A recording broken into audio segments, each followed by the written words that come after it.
I'm Kevin Donner. I'm the Great Lakes Fisheries Program Manager, and today we are doing a much anticipated subsistence gill netting training that we've been meaning to do for years. We're finally getting out and doing it. We got some really good participation both today and yesterday as well, and it's been a good time. So hoping to do it again in the near future.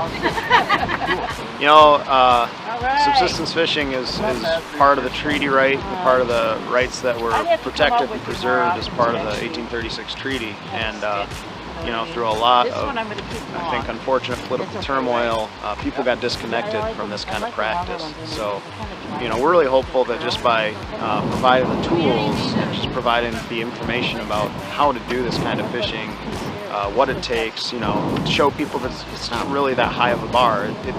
There's some things you got to know, but it's not that difficult to do, and hopefully we get more participation in the future for stuff like this. So we just set out our nets and learned how to set those out with the anchors, how to do the buoys, the regulations for the lake. So it was very informative. I'm glad to be part of the inaugural Welcome to get into it. setting nets. Today we are subsistence fishing.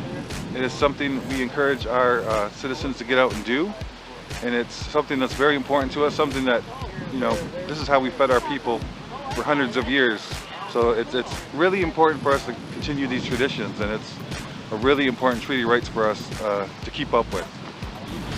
So I'm happy we're here today and we're getting it done.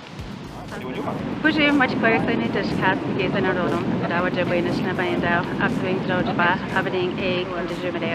I just gave you my spirit name and my clan name, or Eagle, and I'm a Dawan Jiboy, and I come from Goodhart, Michigan, and I am first degree Madekwe, and I came here to the sustainable fishing, gill net fishing, to be able to carry on our tradition that our ancestors once did, and to carry out those treaty rights that our ancestors also traveled and made that sacrifice for us. And I want to say, Chimikwach.